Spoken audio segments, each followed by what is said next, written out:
एक नदी के किनारे एक जामुन के पेड़ पर एक बंदर रहता था। उस पेड़ पर बहुत ही मीठे मीठे जामुन लगते थे। एक दिन एक मगरमच्छ खाना तलाशते हुए पेड़ के पास आया।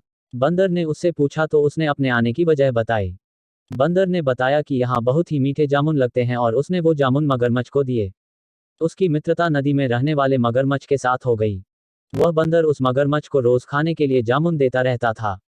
एक दिन उस मगरमच्छ ने कुछ जामुन अपनी पत्नी को भी खिलाए। स्वादिष्ट जामुन खाने के बाद उसने यह सोचकर कि रोजाना ऐसे मीठे फल खाने वाले का दिल भी खूब मीठा होगा, उसने अपने पति से कहा कि उसे उस बंदर का दिल चाहिए और वो इसी जिद पर अड़ गई। उसने बीमारी का बहाना बनाया और कहा कि जब तक बंदर का कलेजा उसे मिलेगा वो पाएगी।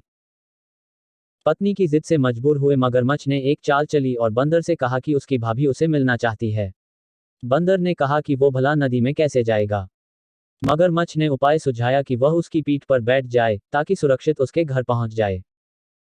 बंदर भी अपने मित्र की बात का भरोसा कर पेड़ से नदी में कूदा और उसकी पीठ पर सवार हो गया। जब वे नदी के बीचों बीच पहुंचे, मगरमच्छ ने सोचा कि अब बंदर को सही बात बताने में कोई हानि नहीं और उसने भेद खोल दिया कि उसकी पत्नी उसका दिल खाना चाहती है। बंदर का दिल टूट गया, उसको धक्का तो लगा, लेकिन उसने अपना धैर्य नहीं खोया।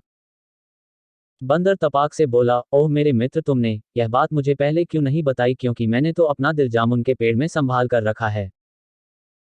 अब जल्दी से मुझे वापस नदी के किनारे ले चलो ताकि मैं अपना दिल लाकर अपनी भाभी को उपहार में देकर उसे खुश कर सकूं।